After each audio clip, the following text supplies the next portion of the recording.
I'd went to school, I'd done my A-levels, I'd done my degree. In my head, I had this ladder of progression that I was working towards, and it all made sense to me. I was in admin for 18 months. Before that, I worked in the supermarket. 12 months ago, you got your first rent to rent. Fast forward from then till now, how many deals you guys had? We've got 38. Cash flow wise, how much can someone make, or are you guys making on average per month from those 38 deals? 35,000 per month. If you said to us 12 months ago, you're going to be making this much money, we'd have laughed you out the room. What were some of the key things that actually allowed you to scale so quickly in such a short space of time?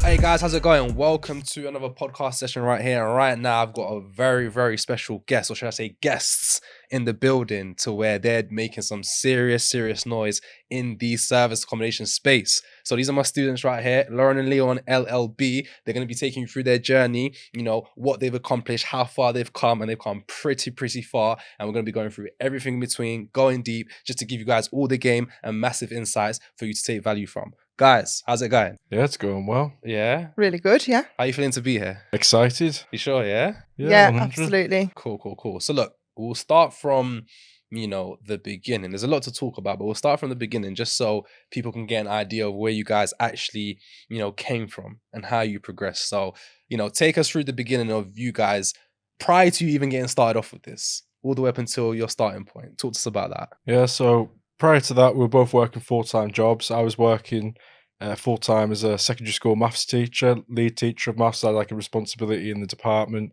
Things were going well. Like, we wanted to eventually get into property. We were looking at saving up a deposit to do the traditional buy-to-let. And we've been saving for that deposit for 2 to 3 years, I would say. And then I felt ill, wasn't able to work. And then I was a bit worried about how I was going to provide for my family if I couldn't get back to work and things like that.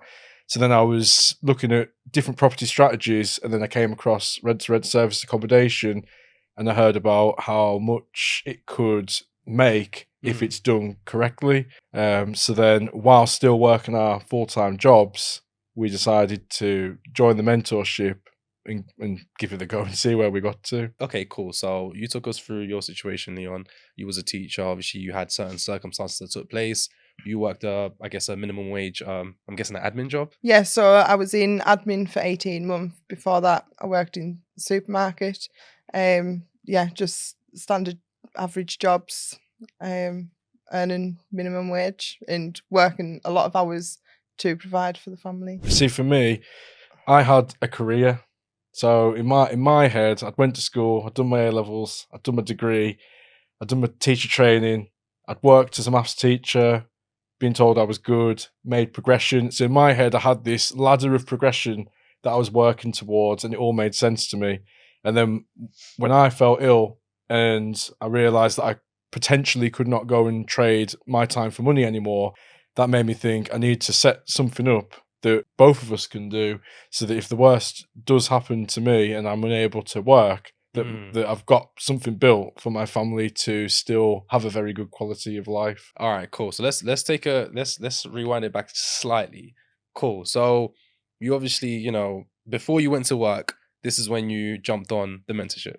Yeah. Now, prior to you jumping on, what were your feelings about jumping on something like that? It was so nerve-wracking.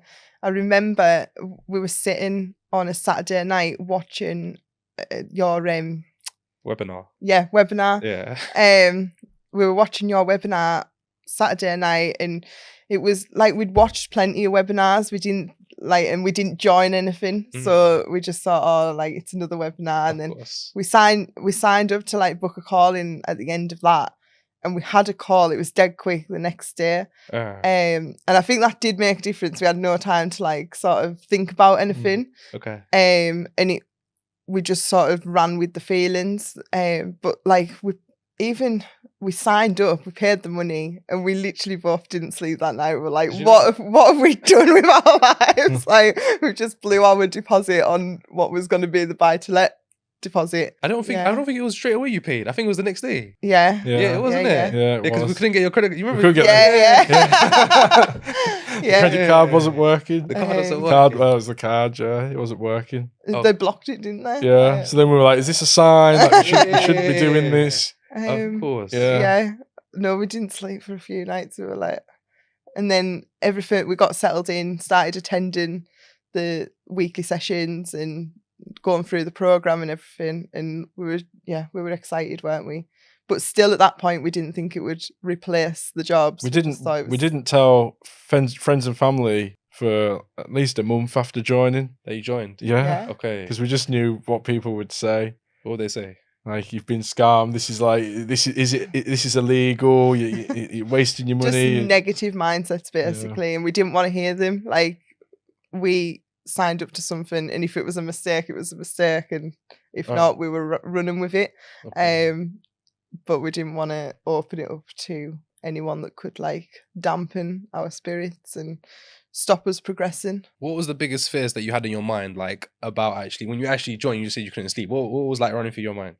For me, it was fear of failure. Because if we told people we'd done it and then it didn't work out, like, people are dead quick to say, "Oh, we knew that was waste of money. That was a waste of time." And because like my brain, like, I've been like hard programmed to, I've told you about the route that I was going down. Like, it was so different to what I was used to and the plan that I had in place. Because you have a plan for your career, where you're going to end up and how long you think it should take, and you measure your success on that. So then to kind of go down like a side path, like, I was just like fearful of change and then fearful of failure. And then people saying, "Oh, well, we could have told you, if you know, could have told you it was going to not work out." I think you've definitely had more fear through the whole process than me. Like, I'm the one that likes to dive in with 2 feet, and Leon's the one that sort of like holds back. And cool, like, and calculated. Yeah. Okay. Definitely. But you were able to push through. Yeah. Yeah. Okay. And it's safe to say that was the best decision you've ever done. Absolutely. Definitely, like, we don't even think about that money that we spent back then now. That was 15 months ago. Yeah. Yeah. That's crazy when you say that. A lifetime ago. Yeah, it feels like longer. Yeah. Okay, cool. So you jumped on the program.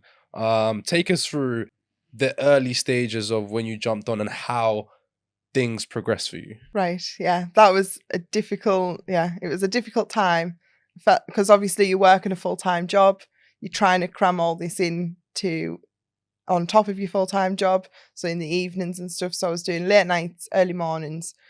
But looking back now, like, it was so worth it. But at the time, it felt like you were just hitting brick walls. I do remember there was one day that I was sitting at the dining table on my laptop with the phone in my hand, and I literally just wanted to slam everything down. And I was like, I'm done with this. Like, I'm done. I'm finished. I'm never going to get a deal. I remember that day. I remember that day because I'd given up already prior to that, because I wasn't well. I didn't have much energy. And then I'm ringing up these people and they're just like telling me no, laughing down the phone, like, questioning me, not insulting me in a way, but being insulting in the way that they're, you have to have condescending. Condescending. That's it. You have to have a thick skin. And I remember just thinking, like, I'd be like looking at my phone, I feel my hands getting sweaty, like typing the number in, thinking like, what am I going to get this time? Yeah. Then you bagged that first one. Yes. That first rent-to-rent deal. That first one. And how long did it take you to bag that first rent-to-rent deal after starting? 3 months. Yeah, it was, yeah. How did it feel? Well, when we got the first one? Yeah. Oh, God. I don't know, because I'd like to say exciting, but I'd be lying. It just opened up more fear. Is this the right one? Have we done the right thing? Are we going to be able to cover the rent? Like, I'm like very analytical. I think too much. Yeah, okay. So that's where I was at. I wasn't like popping champagne, we're going to be rich. Like, I was still doubting myself, doubting my abilities, doubting the area. Yeah. Like, even though we'd done the research, that was me. Anyway. I was excited. Okay, yeah. I was like looking for furniture, looking at what colour the walls we were going to paint and stuff. Like, I was that side of stuff. So I'm always like, dive right in and don't think about it. Whereas I think about all the different like ways this could go to mitigate problems. So it's like, it does work, doesn't it? Yeah, it works well together. So, okay, 12 months ago, you got your first rent-to-rent. Fast forward from then to now, how many deals you guys have? We've got 38 deals. 38 deals? Yeah. In total? Yeah. And just for context, cash flow wise, how much can someone make, or are you guys making on average per month from those 38 deals? So from the 38 deals, we'll be profiting 35,000 per month. Per month? Yeah. Profit? Yeah. Clean? Yeah. Not like, oh, you got to pay the bills, you got to pay the rent. No, that's after rent, bills, Yeah. cleaners. Before Yeah. before rent and everything, I was looking at last month. I put it on my social media. I'm pretty sure gross revenue is like 66,000. And that's obviously before rent, bills, and all of that. Okay. Yeah. So, because I feel like I need to kind of repeat it and emphasize it, because I think people would just think, what? Like 12 months, 38 deals, £35,000 per month. That is like, I mean, you ask most people that. I still think like what, like we see the payments coming through on your phone and you're like, this is like mental, like Yeah. payments just hitting the account every day. It's like crazy. It is unbelievable. Even for me, I wake up in the morning, I put it on my story. I'm like, shit, $5,000. And then I wake up the next day, like, oh, only 2. It's crazy, but it's like, it's real. You know, we're living it. We can't believe it. Like, if you said to us 12 months ago, you're going to be making this much money, we'd have laughed you out the room. Like, stop talking shit. Having said that, if you are someone that's interested in learning more about how to kickstart this business, you're looking for more help, more support, click the link down in the description box below, schedule a call with us, come have a chat with you to see how we can best help you. Switching gears a little bit. Okay, cool. So you guys, join the program, got your first deal 3 months later, 12 months later, secured 38 deals, generating 35k per month in profit. What were some of the key things that actually allowed you to scale so quickly in such a short space of time? I think the other important thing that people forget about is it's hospitality business. So you can have as many properties as you want, but if your guests aren't happy, they're not going to return. If you haven't got the right interpersonal skills, you're not going to be able to get those direct bookings repeatedly. So I think that because we spent a bit of time obviously getting the properties, but we spent a bit of time focusing on the service that we're providing in terms of hospitality to Airbnb guests, booking.com guests, contractors, and spent time learning our market, looking at feedback, speaking to them off the record reviews, what could be better, and actually acting upon that rather than just, here's a house, let's just get bookings, get them through, get another house. Like we spent time focusing on providing a good service as well. Okay. So, I mean, the thing is with people, when they think people like yourselves are able to scale so quickly, they automatically think, okay, they obviously had a lot of money sitting there to invest into all of these properties. Well, it depends what you class as a lot of money, doesn't it? Like we had £15,000, and that's it. And I'm saying that like it's not a lot of money. Obviously, it's a lot of money. I mean, it's not a lot of money. Let's be real. Yeah, it's a to lot start a business. It's not a lot of money, Yeah. is it? No. Like to start a business that's scaled this fast and can still continue to grow. Like it's No, crazy. I mean, That's all. Would you spend £15,000 to make £35,000 a month profit? You would, wouldn't you? Yeah. Everyone would be putting their money on that. Do you know what I mean? Mm. So in terms of that, it's not a lot of money, but I do recognise it's a lot of money to some people because you gotta save it, but you don't need that much. Like that's just how much we had. Yeah. Do know You what I wouldn't mean? actually need that to get started. 'Cause we were saving for a buy to let. So most people that save for a buy to let will have that size of money for that 25% deposit. So we were just potential standard buy to let landlords. That's what we were planning on being, and we just switched positions. And if we'd have done that standard buy to let, I'd say we'd have one buy to let still. We'd have one property. Yeah, of course, and still be working. Yeah. Yeah. Aside from that, what really allowed you to, take on as many properties as you did, even starting with, I was going to say as little as £15,000, but even starting off with that much? Yeah, so we are up north, so rents are cheaper.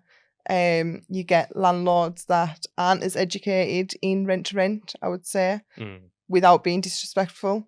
And then we did also secure a lot of properties that were already furnished. Obviously, you've got to put a bit in to bring them totally up to standard of serviced accommodation, but to have the bulk of the items in there already, it's like a massive help to get started and then have the property generating a bit of income before you pumping loads of money into it. And as well, just keep reinvesting the profits. So in the beginning, we didn't take anything out of the business. We didn't like live off that money.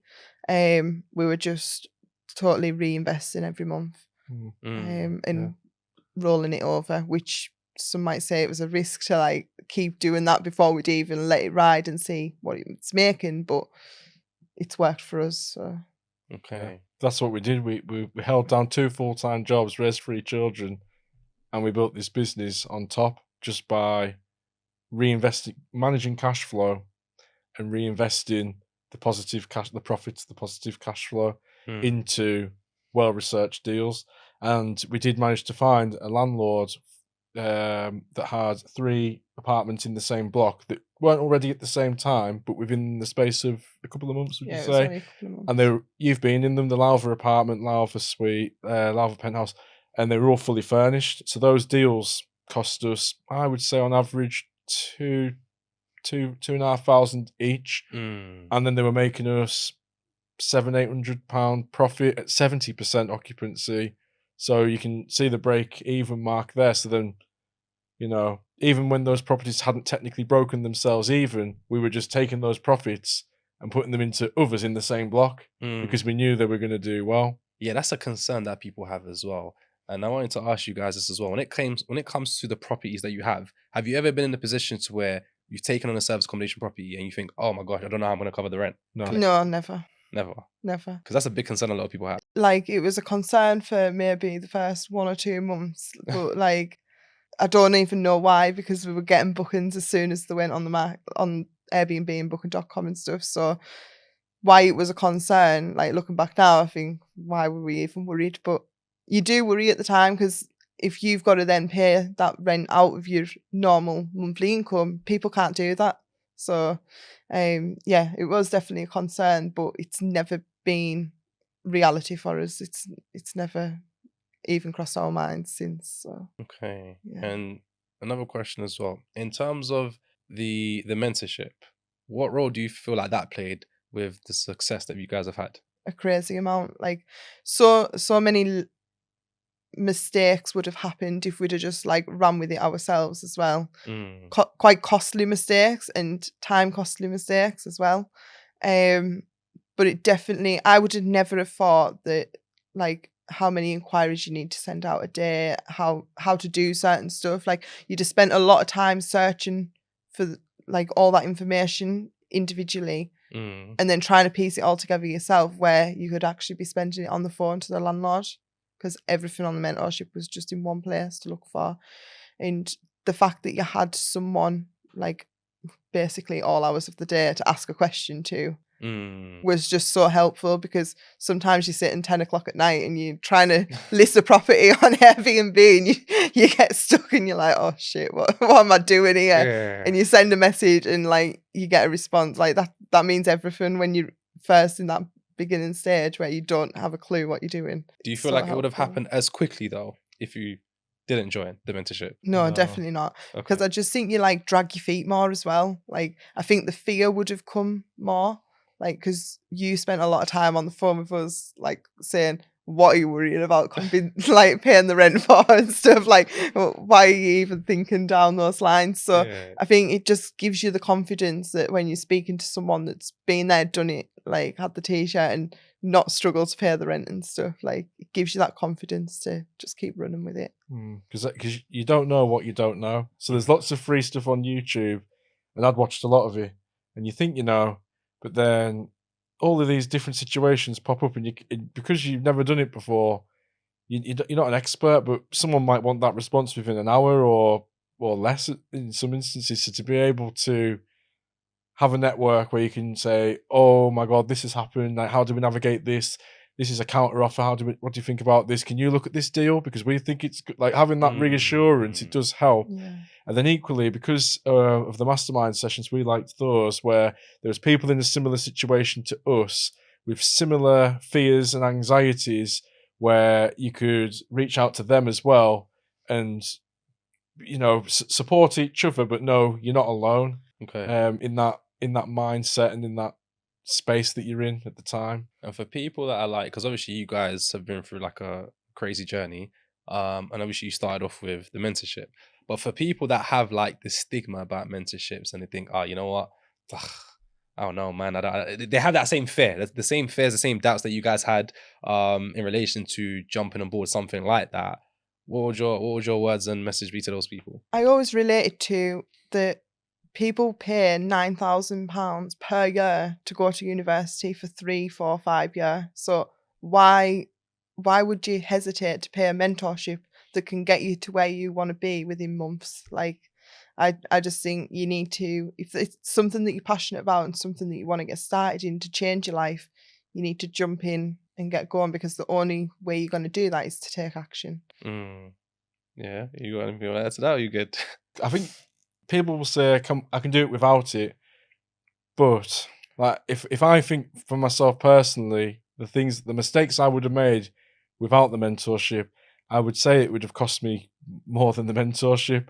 So like bigger picture, I think investing money in educating yourself is like one of the most powerful things that you can do.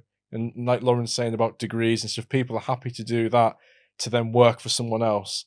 But if you invest money in yourself with the mindset that you're going to work for yourself and you believe that it's going to be a success and you're going to make it a success, then I don't see what's holding you back, because it's fast tracked our success. Without the mentorship, let's be real, we would not have 30, what is it? 38 properties. 38 rent to rent and we definitely wouldn't deals. have Agreed. No, we definitely wouldn't have 35k profit per month. That's for sure. So because we've been able to just streamline our approach, know what we're doing, know what we should be saying, knowing how to analyze a deal, getting the reassurance in the early days that we needed to know this is a good deal, we've been able to just go for it. Because every step of joining's a risk, and then every step of the way is a risk. But if you don't join, that was the biggest risk for me, because I joined. I was like, shit, I'm not wasting that money. So like, I'm taking that risk. Yeah. Whereas if I didn't join, I might have stopped so long along the way, and I might not have, because I would have not had that support and people to talk to and air my concerns, and then hear like simple solutions that I'm thinking like, well, how did I not think of that? I just don't think I could have done it without a mentorship. You actually mentioned something very, very important I want to touch on as well that I didn't touch on before, and that was time for you guys at the start. So you guys are both working full-time jobs. Yeah. And you also have kids as well. Yeah. So from the outside, it looks like how are these guys? How is this possible? How is, because people think as well, oh, if I'm working a job, I've got things going on, I don't know how I'm going to make the time for this. But you guys are like the prime example of how, like, if you were to think about someone that just has the littlest time, it would be you guys. Yeah. And but we were planning a wedding as well. We got married in December. So like in the first 6 months, I'd like to say I had a big hand in planning it, but Lauren was very busy with like overseeing all of that. But I think one of the most powerful things we did was we spent time thinking about how we spent our time. And we wrote down, this is how long we spend doing this is how long. And then you soon realise, and a lot of people will be the same, how long you spend watching TV and doing that sort of stuff, which is downtime, but it's not productive time.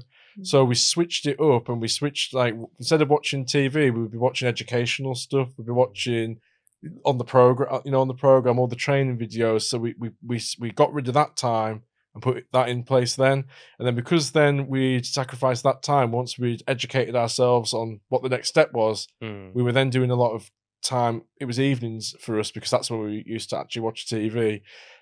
We would sit in evenings and we'd be very focused about what we were doing. And then we plan what we're doing in our few hours tomorrow, rather than just like, what should we do? And let's talk about this. That we had to be focused, didn't we? Yeah, you do hear a lot of time people say like, I don't have the time on my hands. I just don't have the time for it. And to be honest, I do just think bullshit. Like, your priorities are just wrong. Like, you're making excuses from stopping you building your future. But if you want it enough, you make the time and you prioritize your time better. So you guys were recently on holiday, right? Yeah. Yeah, we've been to Sorrento, and then we've been to Rhodes as well. And you guys were running your operation from abroad. Yes. We were. How does one do this? And we had I did a video on it about our highest ever revenue month, 65k there or thereabouts. And for 3 weeks of that month, we were abroad, give or take. And it's all about systemization.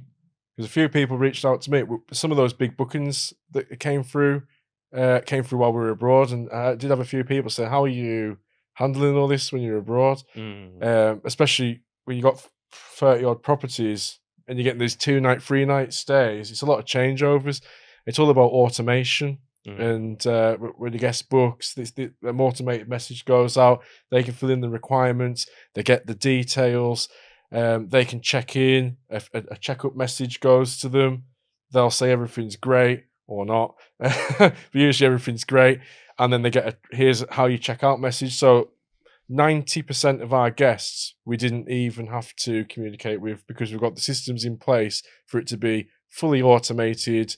It's just the same as being, in our house. We might be closer to the property, but we're not actually going, speaking to the guests, putting the key in the lock for them, showing them where the Wi-Fi is. It's all automated. So if you think about it, doing it in my house or doing it in Greece, apart from the time difference, what's the difference? And when you're looking at your phone in the morning and those payments are hitting your phone, and you're stepping out on your balcony, it's 30 foot, it hits different. So, you feel like, shit, I've made it now. Yeah. You feel like the guy. You do, yeah. Boom. So guys, there you have it. These guys, literally superstars. 15 months ago, they joined the mentorship program to kickstart their service accommodation business. Had no idea where to start, starting from scratch. Fast forward 15 months later, they're at 38 rent-to-rent deals that are generating them, or that is generating them, £35,000 per month in profit. If that doesn't say something, I don't know what will. But look, having said that, if you are someone that's interested in learning more about how to kickstart this business, you're looking for more help, more support, click the link down in the description box below, schedule a call with us, come have a chat with you to see how we can best help you. Aside from that, hopefully you're taking massive value from this video. We'll let you go and catch you in the next one.